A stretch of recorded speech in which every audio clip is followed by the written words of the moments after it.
It is a beautiful day to be alive, and I'm so glad we have this time together. I'm Sanaa Laybourne. I am a professor, scholar, connector, and avid reader.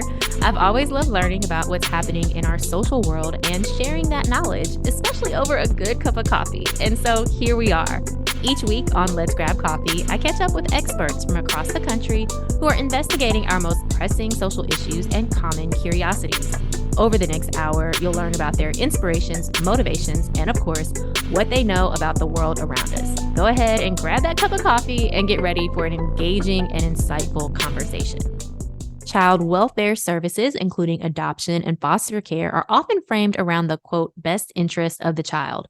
But who gets to decide what's best and who's best for the child? When it comes to families made through adoption, the portrayal of children finding their forever families means that we hear these stories through the lens of adoptive or foster parents, leaving the voices of birth families, adoptees, and people who were in foster care silenced, ignored, and even discredited.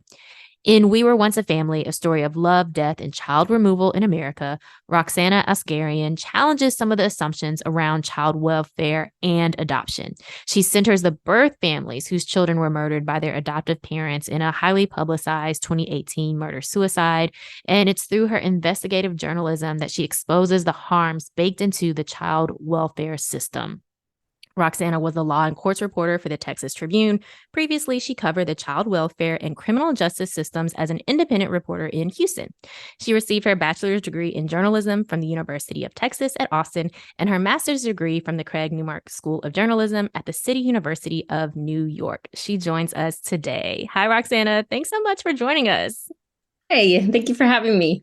Absolutely. As soon as I saw your book, I was like, oh my goodness. First, I have to read this story, right, to really understand what happened, and not just what happened, but also the families involved, and not just through the ways that, kind of media circulated this very sensationalized story. And I realized that I did remember this case, right? But I didn't know much about the birth families or any other family member. And so I was very much interested in reading, this story more in depth and from a different perspective than what we normally get, again, through, the lens of adoptive parents and them as saviors, and through this lens of automatically, vilifying birth families in a lot of instances. So thank you so much for all of your work. Thank you. And thank you for reading. Yeah, absolutely. So I was telling you before we jumped on air that I, formerly worked for Child Protective Services. And then listeners, you probably know that I'm also adopted. And so this, all of your work also piqued my interest, from a very personal standpoint as well. And so I think what readers will really gather from this is what you've done so masterfully here is weaving in some histories of the child welfare system and really helping us to understand, again, the system that is really at the center of everything that eventually unfolded. Yeah. That's a really good, I mean, I'm glad that was your takeaway. That was something that definitely was a major reason for me writing the book versus doing a magazine story or something like that, because I feel like the overall knowledge of the child welfare system in our society is pretty minimal. Mm-hmm. And there's so many bad things happening in the system, and I feel like people don't have a frame of reference for how to even understand those things. Mm-hmm. Absolutely. Well, I'm wondering if you could just start by kind of, for our listeners who aren't aware of, what your book is about, or the case that really is the center focus of the book. If you could talk just a little bit about the Hart family, but also the children that are involved in this case. Sure.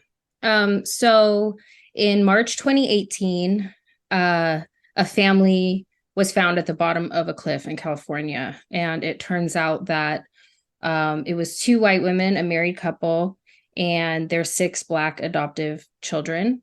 And it became clear that the mom who was driving did it intentionally. So it was a murder-suicide.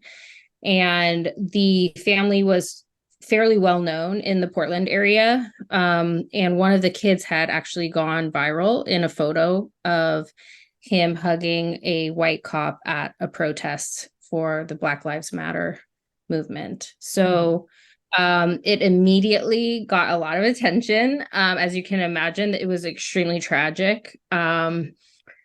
Reporting started coming out almost immediately about a sort of trail of abuse allegations that were made against the women over the decade that they had the children. The way I got involved with the story was I was a freelance journalist in Houston, Texas, and I got a call from one of my friends at the Oregonian, which is Portland's daily newspaper, and they had found the names of the birth family of 3 of the kids. So there are 6 kids from 2 separate sibling groups. And so the way that I got involved was they asked me to knock on their door and see if they would give me a comment about what had happened to the kids. And there, as I was reading this case, and you kind of mentioned it, these women, Jennifer and Sarah Hart, a married couple, they have these children for, close to a decade. And there are a lot of allegations that are happening through that time. But yet they still, have adopted these children and are approved for adopting. As you mentioned, they have 2 sets of 3 sibling groups, and they're able to adopt that second sibling group, even as there are allegations of child abuse while they have the first set. And I think that, as you tell this story, we see the many failures in the system, and also the way the system is operating as it is intended to operate as well. Yeah. So all 6 of the kids are from Texas. And so I had spent a couple years prior to getting this assignment, starting to dig into the child welfare system in Texas. And so, so when I got this assignment, I was kind of seeing it through that lens already, right? Because I did a long form story about the federal lawsuit against Texas for how it's failing the children in its care. And that's a lawsuit it's still ongoing. So this was like 13 years ago now, and thousands of documents, multiple plaintiffs. And I got to know really deeply, like, some of it's so alarming. It's so depressing to really read about and think about what's happening to these kids. And so I think, that's something that it felt a little bit faded, to be honest with you, because the story was such a big national, and it was like, I was seeing it unfold in mainstream news, and it was missing a lot of the components that I thought gave that kind of deserved some accountability from the systems itself, so we're talking about the women a lot. We're talking about how they grew up, we're talking about their sexuality, we're talking about their psychology, and this is all, a lot of this is conjecture, because the women had a very sort of they had a very public presence, but they were very private people, and there weren't very many people who actually knew them well. So I felt that it was like a frustrating line of the narrative was frustrating in multiple ways. Like, the first way is that we can never really know, like, why someone does something terrible, right? And secondly, that felt almost, the action was horrible, and there's no accountability there because those people are all dead, right? The women died along with the kids. But then it's like, why? There's and then, as it was coming out that there was abuse investigations, like, as you said, before the second set of kids were adopted, that was while they were in Minnesota. There was one of the women actually pled guilty to domestic violence for abusing one of the kids and served probation. Then they pulled the kids out of public school. They moved them across the country. There was yet another abuse investigation in Oregon. And then finally, right before they loaded the kids up in the Yukon and drove them to California, they were about to be investigated yet again in a third state, which is Washington. Mm-hmm. And I mean, just even that, knowing that, and for listeners, of course, who probably haven't read the book yet, it gives you a sense of what's happening in these women's lives as they're supposed to be caring for these children, but also the ways that they were able to really evade some of these systems as well, in a way that the birth families were not able to get out of the radar of the child welfare system. Yeah, and that was so striking, right? I think this specific story is it's very rare that one story can really talk about so many different failures of the system, because there's a lot of problems, and so this situation, because it involved two birth families who had different issues, right? Because the kids were Black, and because there was such a clear difference in how the birth families were treated versus how the adoptive families were treated, right? Like those women were given chance after chance, and the way that they were able to evade having the kids actually be removed was they blamed the kids for all of the alarming signs of their abuse. And that was such a galling part of it, because they had this they were spinning a very public narrative on social media that involved their kids coming from not just poverty, which was true, the kids came from poverty, but they said that they were in really abusive situations, that they only knew cuss words, that one of the kids was shooting a gun when he was a toddler. It was like lies, but lies that people believed, because exactly what you were saying about how the narrative of adoption is just like, we have one way to talk about it. And that way is saving kids, is finding forever families, is our adoption journey, but that's always through the lens of the parent, right? Their journey to adoption, which is to me, just such a fundamentally flawed way. I mean, to talk about parenting generally, because kids are people, and kids who get adopted have their own journeys, and those are really valid. And I think a lot of adoptees' history gets diminished or distorted if we're talking about the journey of their parents, Yeah. I mean, you talked about some of these different narratives. And what I think you do so well in this book is to really challenge, right, the assumptions that we may hold, or biases that we may hold, that we're not even aware of when it comes to narratives, particularly about adoptive families or foster care and birth families. And I think particularly when it comes to children who are in foster care, we automatically think, oh, there must be abuse happening in the birth families, right? That these children had to be saved or protected from harm. But as you mentioned, we have very little understanding of what Child Protective Services does or how they do it. So it makes it easy for us to continue these ideas of like, oh, this must be in the best interest of the child. But you show that you question that in this book. Yeah, it's so true that, and I really see that as a larger failure of journalism, like I'm a journalist, and so that's my frame. But I have often been frustrated. So watching the story sort of unfold as a freelancer, and I was getting to know the birth families as this was happening. And I did a couple stories for the Oregonian right off the bat, right, which were breaking news stories. And I was struck almost immediately with how, well, first of all, the grief that the parents were experiencing was so intense and overwhelming. And I could sense, first of all, they invited me in, right? So they were like open, they wanted to talk. they were extremely shocked and confused by what had happened, because they had been telling themselves a story about how their kids must be doing okay, because that's what they needed to tell themselves in order to get through it. It was a huge grief that they had already experienced and were continuing to experience because they lost their kids.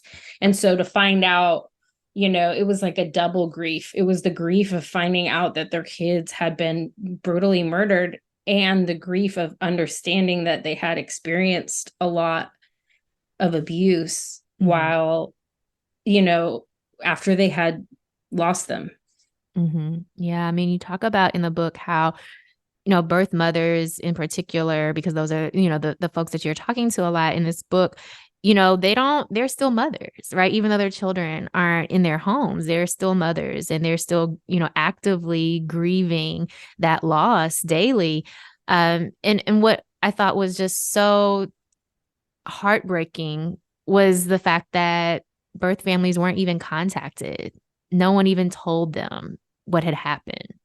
Yeah. That for me was really, I was struck at a lot of different points at how little dignity they were shown in the process. So, we see a lot about victims of crime in the news, obviously. And then we see families grieving a lot in the news. And I feel like in this case, it was they weren't even allowed that space to grieve their kids. And, so the first family, they're the Davis family. And the second birth family, actually, those kids were adopted first. And they're the Sherrick family. And I was able to track down that family 6 months after the crash. And I realized that they didn't know. So I got some records from the sheriff's office that were publicly released, and I found a last name. And so I started kind of sending some people Facebook messages. They're in the Corpus Christi area. That's where they were from. And so I got the grandma, and she clearly did not know. She said, yes, those are my grandkids, what's going on. And it was, so I ended up telling her what happened, and it was 6 months later. And this was a huge news story that people around the nation knew about. Right. And no one had bothered to again, those records, they were public, but also they came from the police themselves. And in this case, not all of the kids were found after the crash, and some of them were found later, like after an extensive search. And so they actually were they needed the birth mom to send a DNA sample so that they could confirm that some of the remains that they found was one of the kids, Hannah. That's who they thought that the remains were. And so when Tammy, the birth mom, found out, she immediately submitted DNA. They read everything about the case that was all over the internet. They too were extremely shocked and horrified. I mean, just beyond, it's hard, beyond comprehension, really, and so she did submit her DNA. That was a confirmation that the remains were Hannah's. And before they spoke to Tammy herself, they released a press release that told the nation that they had identified Hannah's body. And so it wasn't just the fact of they were neglectful to make the identification. It was the initial thing, right? That they just didn't do it because they didn't know who it was. They knew who she was at that point, and they still disrespected her in her grief as a mom and as a person who loves someone who has been murdered. Yeah, you use the word, that lack of dignity. And that's exactly what we see throughout this case, right? This lack of dignity, and even with what you shared, they get the DNA, so they have what they need in order to kind of move on with the case or close this piece of it, and don't even have the compassion to say, to the birth mother, right, what they found. Yeah, it was really like almost like radicalizing for me to see that play out, because I sent her the press release when I saw it, and she Mm-hmm. said, "Why didn't they call me?" The other major piece of it is both birth moms, when they gave their rights up, they did so with the understanding that something was going to happen that later didn't happen, and things changed and they lost touch completely. So they both thought, like in the Davis family's case, Sherry, the mom, was told that she needed to give up her rights in order for the aunt of the kids to adopt them, because you can't adopt kids who have legal parents. And so Right. they said, you do this, and then she gets to adopt.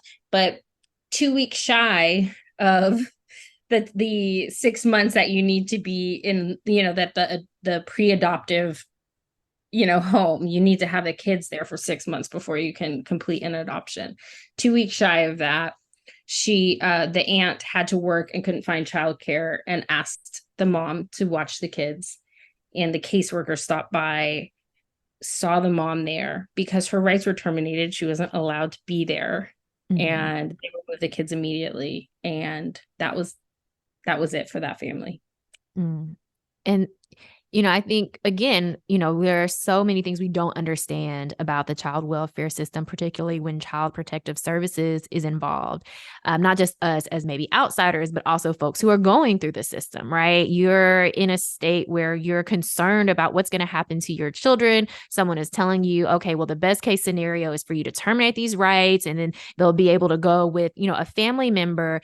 And what you don't know is that they could go to a family member or they could go to anybody, and you don't get a say because you are technically no longer a part of their family anymore. Yes, I think that it's very clear that most birth mothers do not understand that what a termination means is that you are no longer legally entitled to know anything about your kid. In some cases, you're not allowed to know anything about your kid, Mm-hmm. and you have no say. What they have told you might happen has nothing to do with how, I mean, it might work out that way, but it really, once you give up your rights, you don't, this is what Tammy said, my right to know anything went away. Like, I spoke to another birth mom while I was reporting this, and she was like, they expect you just to disappear. Mm-hmm. Yeah. um and that you don't, like, that the piece of paper says you don't care anymore, and they just assume you don't care. And that it's like the assumptions that are made when rights are terminated have like nothing to do with the reality of what it means to be a mom. Mm-hmm. I have a kid, and he was 1 when I started reporting this, and so it was just like so obvious to me, Mm-hmm. that it doesn't, like a piece of paper doesn't make me his mom. Mm-hmm. Like, I mean, we have the birth certificate and all that stuff, but it's like I'm always going to be his mom. That's a core part of my identity. Mm-hmm. And it seems like the fact that we assume that's not true for these moms is so loaded with judgment, shame, blame. And a lot of times what these moms are dealing with already is their own childhood trauma, their own conditions of poverty, and so it felt really cruel to Mm-hmm. me. Yeah, absolutely. I mean, throughout the book, the cruelty, I mean, that really is what's happening, at various stages throughout the process that you describe. And, part of what really struck me is, that termination process, that termination plan is happening oftentimes or being pursued at the same time that reunification is supposed to be also happening. But it seems like, particularly in this case, you detail the ways that termination was really the goal for the people working this process, through the pipeline. Yeah. Yeah. And how, I talk about the courts that terminated the rights and sort of what was going on there. And like it, the lawyer for the Davis family, she said, it's like an assembly line to them, right? Like this case is one of hundreds on the docket, and we got to clear the cases off the docket. And what they think of as permanency, like they truly thought that this example, like these kids, this was a win for them. They got them adopted. You know, two sibling groups of three, those are hard. Like it's hard to adopt, to get sibling groups adopted, right? But and so they, they kind of, they were done and they thought cool, and that was it. And then they continued to pay the two women for monthly for the rest of those kids' lives. And I think it's really like, it's really telling that permanency to a lot of people in the courts means permanent adoptive home. And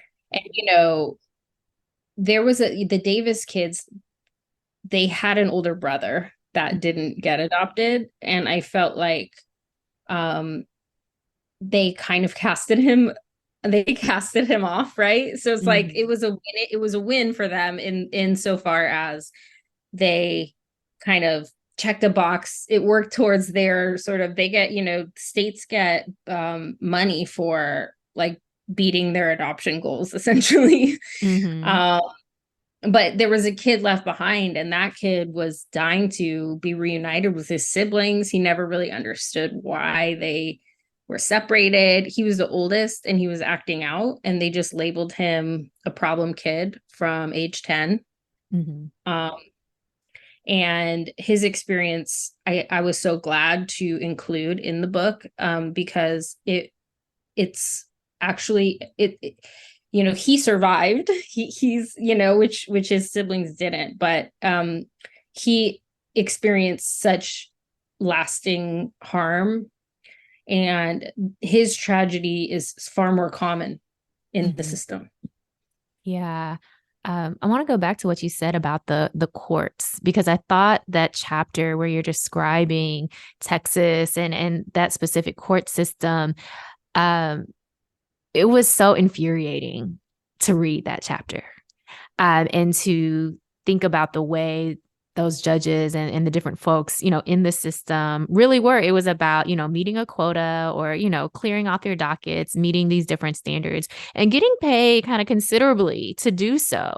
And the lack of care and empathy and honestly outright racism that we see, particularly in that judge that you talk about, Judge Shelton. It was absolutely infuriating. And I had to check in with myself, because it's like, this isn't just Texas, right? This isn't just happening in Texas. This is, in our state of Tennessee, I'm sure, or any other state where we have monetized and incentivized separating children, and, adopting them out and pursuing quote unquote permanency in a way that only can look one way. Yeah, I'm really glad that you said that this is not just Texas, because I've gotten a lot of feedback that's sort of like, well, Texas is, Texas. And it's like, well, okay, fair. And to some extent, I get what you're saying. I think there's a flavor of this that feels very Texan. I think Judge Shelton himself, and his like big come and take it flag in his courtroom, and his racism towards Latinx families and that kind of stuff. I feel like the specifics of that are pretty jarring. But I do think, though, that some of the systemic stuff that, where judges appoint attorneys in the case, and therefore the attorneys kind of work at the pleasure of the judge. And in these courtrooms, that meant that they needed to get the cases off the dockets. And, multiple attorneys told me that they felt that they weren't able to do a robust defense, because if they push back too hard, they would lose their ability to work in that court. And so that ties people's livelihood to whatever the judge wants you to do, which is like very fundamentally not how legal systems should work, And I don't think, I think some of these problems are widespread. Mm-hmm. There are states where kids don't even get attorneys. They get guardian ad litems, which are, I mean, it's in some states, those guardian ad litems need to be attorneys, but not all states. And so, the idea is that they're working again within the best interests of the child, but not for the child's interests, which is a key difference. Yeah. Because if you have a lawyer and that lawyer is your lawyer, they're representing what you want. Mm-hmm. And for kids who are in a system that are like constantly shuffled around and have no agency in the choices that are being made about their lives, having at least one person in your corner saying, this is what they want, this is what the kid wants, that's really valuable. Mm-hmm. Absolutely. I mean, and that makes me think about Dante, because he learned very quickly that no one was advocating for him, and that it was almost useless for him to try to fight against this big system, right? At every turn, throughout the book, and you're describing how he, wanted to see his siblings. He was continuing to ask about his siblings and his family. And, no one ever made good on any of the promises that they gave him. No one ever followed up. No one, connected him with any of his support system. And so eventually we see, his spirit just completely deflated because of going through this system. Yeah. And I think you're right. He knew at a very young age that these people were not working to help him. Mm-hmm. He knew he never wanted to be removed from his house, right? And he knew that the only thing the people who worked on his case were doing were checking their own boxes. And he has a deep hatred of CPS. He has a deep hatred of and mistrust for anything really today that could help him, actually, right? Because he does have mental health issues, and he's been incarcerated. He's currently incarcerated again. And so, you need that kind of like, okay, job training and that kind of stuff, because it's really hard without that to be able to get like any kind of stability or job. But he doesn't trust any of those people because he's seen that his whole life. And he's seen people who have said over and over that they're helping him while doing the things that are really harming him and turning it around on him and his behavior. And so that's the same thing that the Heart women were doing to their kids. The state and the caseworkers and the people who worked at the institution where he lived, they were doing to him. They were saying, if you want to get adopted, you better have better behavior. And it's like, you're asking a kid who has been taken away from everyone who he knows and loves. He's taken away from his neighborhood. He's put into an institution where, they count the number of socks in his drawer. And they write down every infraction he does where he loses his temper or whatever. And they're asking him to behave really well. In order to like as if this is his problem, and like when Dante was 10 and he was removed from his siblings, he attempted suicide. And like, that's the biggest cry of distress that, you could imagine. But yet the way, like, the response to that was so punitive, like you go to a treatment center, he's extremely over medicated, in the psychiatric hospital, they would like chemically sedate him and other people in the place. Like, it's just, it's horrific.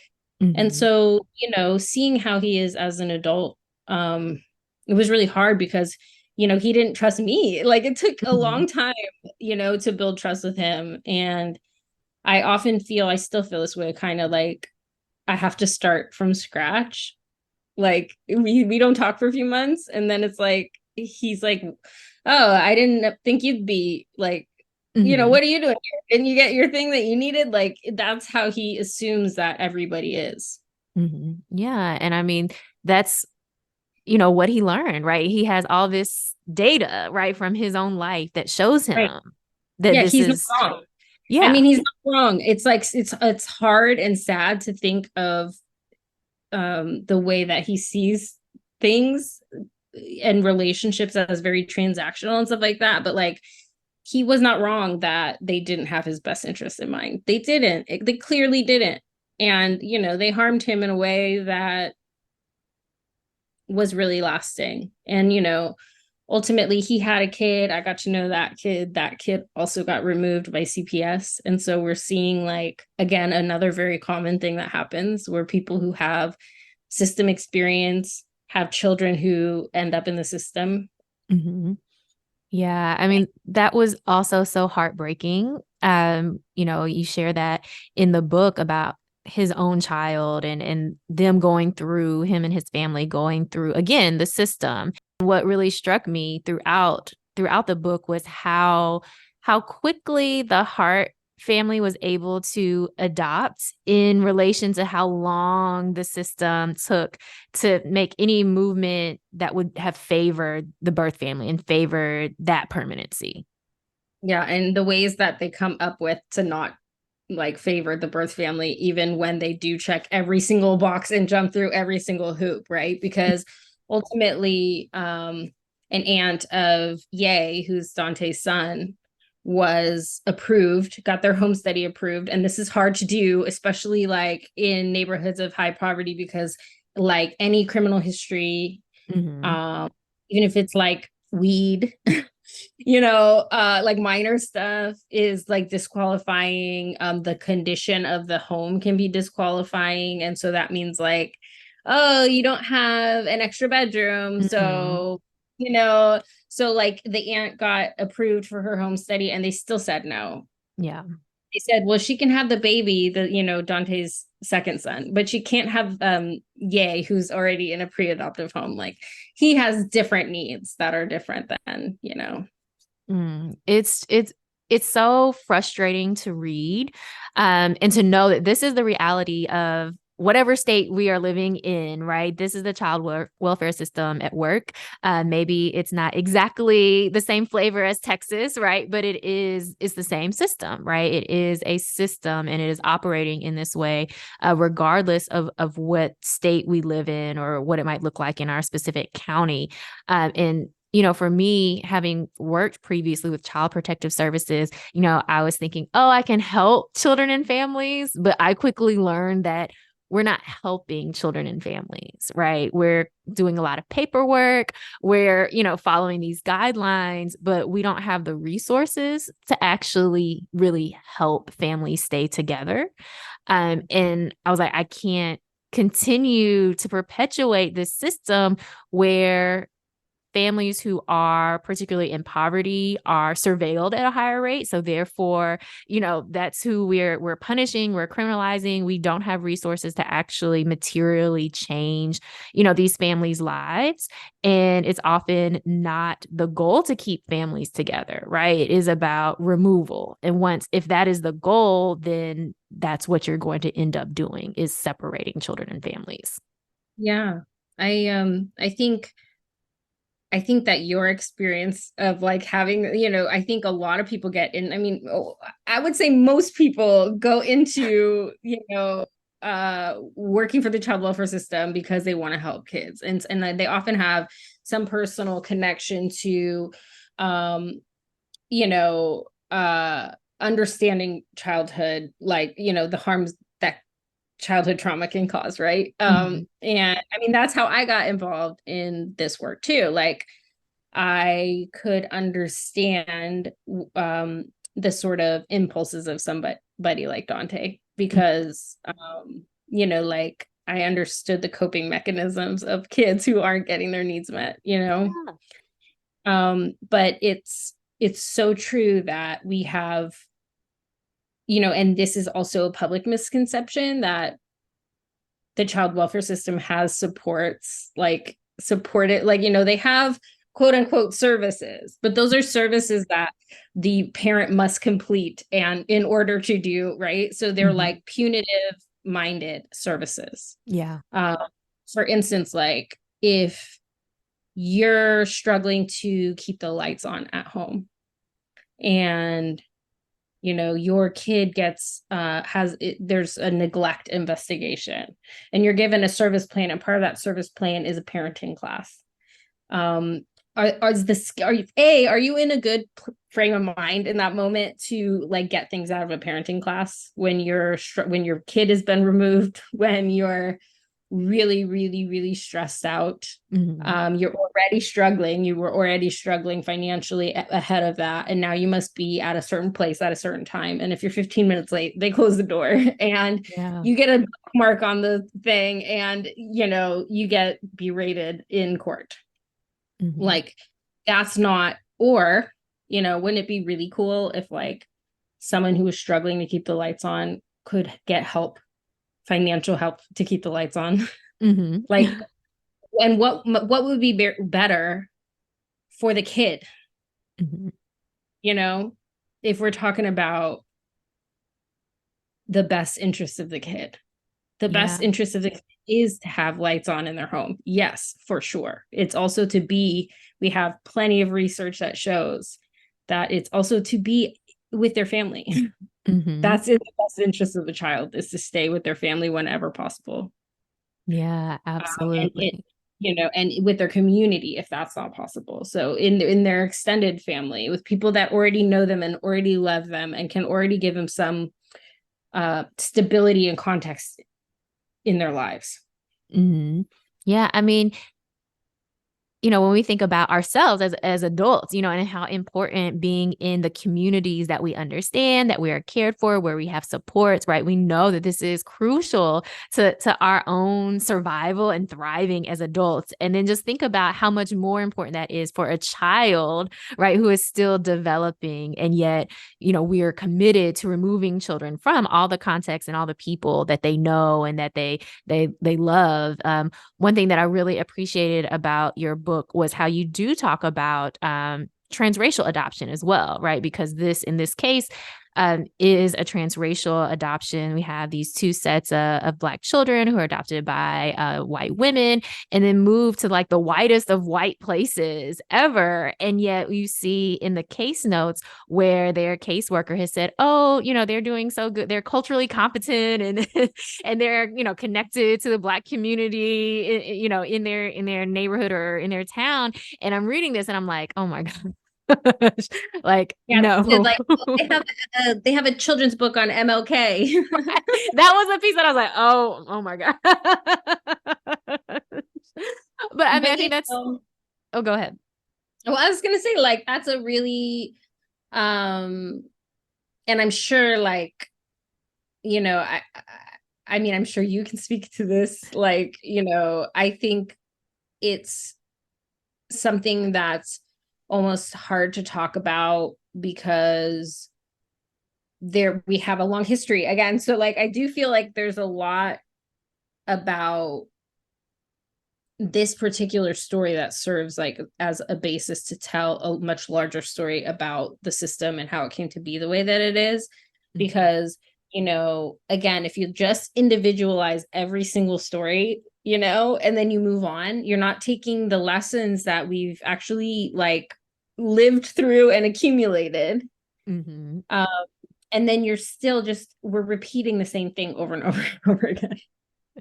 Yeah. And I thought that was so important, right? So we have this case at the center, but you're able to really illuminate the systems and the histories of those systems. You write in the book, by hyper individualizing the story, hear the story about the hearts, making it about one woman with dark psychological problems, the media largely let the state systems that failed the birth mothers off the hook. It let listeners and readers off the hook too, free to enjoy the wacky and bizarre tale without thinking of how it came to occur. And what I thought was so powerful about the book is that you don't let anybody off the hook, right? But I think that's so important because as we see continually, we see stories similar to this, continue to pop up. And, we have all these questions. Oh, why did this happen? How could this happen? But the systems have not changed. And if we took a look at the systems, we would understand why it's still happening. Right. And I think, there's no perfect people like in this story, and there's no perfect parents generally. I mean, really. And that's something. And the other piece is like child abuse is real, right? So like what you're talking about, like systems that are, because people will say like, so what are we supposed to do? You got to like, when kids are getting abused, but the thing is, if the system is not, if the system has been set up to surveil and punish certain people, and like, because we see that there are cases that go missed, right? A lot. We see that a lot, right? So there's like abuse is real. It is happening. But that doesn't mean that like, I've been doing a lot of stories lately about the sort of legal rights of parents during investigations. And it's like, ultimately, it is very similar to the police. Like it's a police function to take your kid. That's a very serious police power to be able to come into someone's home and take their kid away. And I think that's something that we have to think about that through that lens and treat it with that kind of seriousness. But because like ultimately, the UN definition of genocide includes taking the children of groups of people and giving them to other groups of people. Like in the war between Ukraine and Russia, for instance, like we're seeing current day stories of Russian forces taking Ukrainian children, quote unquote, orphans, right? And loaded term of orphan, because, you could say Dante was a legal orphan, right? Because his parents' rights were terminated, but like, he's not an orphan. He has parents. And also, that was like a state created role they gave him. So I think it's super important to understand how it came to be with all of the racism and all of the sort of, like the Native American, the genocide against Native Americans is like such a foundational part of how we came to think about taking care of other people's children, in quotation marks. And all of that stuff, it's like, if you don't think about it that way, it's very easy to think, okay, that's a bad mom and her kid got taken away because she's a bad mom. But like, when you mention that, like, for like you were talking about kids and trauma and how community is so important, and it's like, I have personal experience with that because I have childhood trauma, and I had to sort of cobble together a community of friends and friends' parents and other people that helped keep me stable and okay. And I was able to get through and out of that, right? And I think about what would have happened if I wasn't able to have that community, because that community really kept me safe,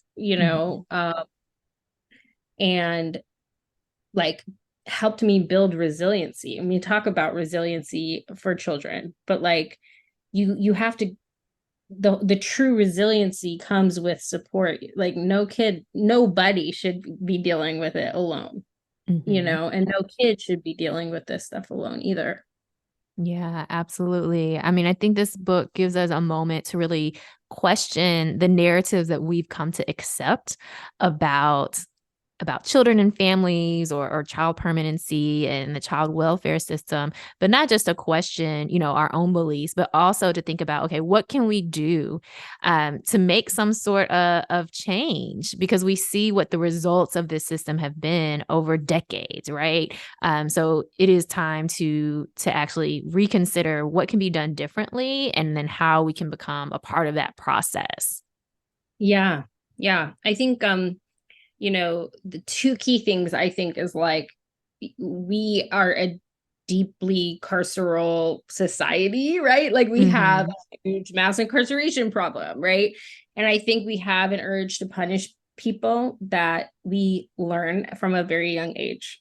So this is a societal thing, right? It's no personal, like, but I do think there's a personal component to it, because if you don't like question why the punishment feels like the most important piece, when we're talking about taking care of children, and again, abuse is real, like child abuse is real. And like, but when we talk about caring for children and taking care of them,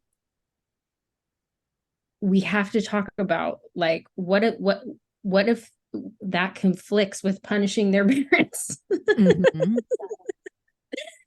Because we say we care about these kids, and these kids are not being cared for. Like the kids in foster care are not being cared for. Yeah. And, it's a rampant systemic problem. It is not, and I'm not saying that there's no good foster parents. I'm not saying that there aren't good intentioned people. I'm saying we can see it all over the country in individual stories and in the numbers and the data. Like we're not caring for these kids. Mm-hmm. Yeah, we got to bring more care into our daily practice, into our communal practices. I'm wondering, how are you caring for yourself? I know a lot of the work you do is investigating the child care system, and that can be very heavy work. So I'm wondering for you, what are the ways that you're taking care of you?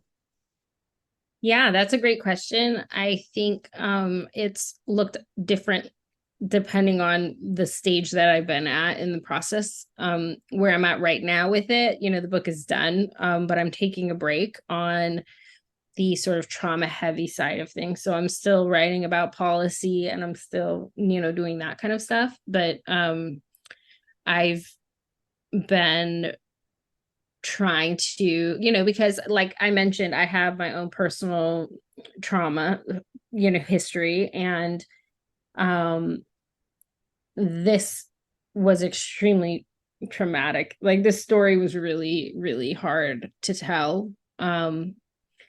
And I want to be honest about that, because it's like, I think especially journalists like can be like, this is, not about me, this is the work, and it's like, the story isn't about me, but the work that it has an impact on me. And I think we see it in the child welfare system with people who get really traumatized by the things that they're seeing and don't have the language or support or ability to process that. And then they end up either, they leave or, which is probably, often the right choice, or they stay and they get really jaded and they get really cut off from their emotions and their ability to like humanize people, because that's like their coping mechanism.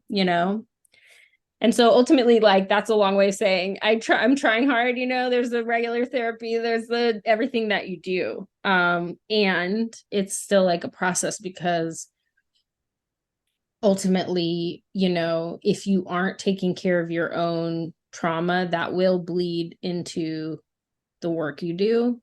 Mm-hmm. And you owe it to the people. Like I owe it to anyone that I'm writing their story. I owe it to be present fully and to be able to witness them fully. And so, right now that means I'm not doing that, because I don't think I can do it, Yeah. But I hope that I get to a place where I can, do it again, or I can do it in a different way. The cool thing about stories is that there's lots of things happening in the world. There's lots of ways to tell stories. And so, my hope is to still work with people who've experienced like state violence and do it in a way that can be, sustainable for me. Mm-hmm. Absolutely. Well, I'm so glad that you are taking care of yourself. Your work is so important. And thank you so much for being here with us today. Thank you for having me. And thanks for all these really great questions. Thank you again to Roxanna Asgarian. Her book is We Were Once a Family, a story of love, death, and child removal in America. I just have to share a passage from the book.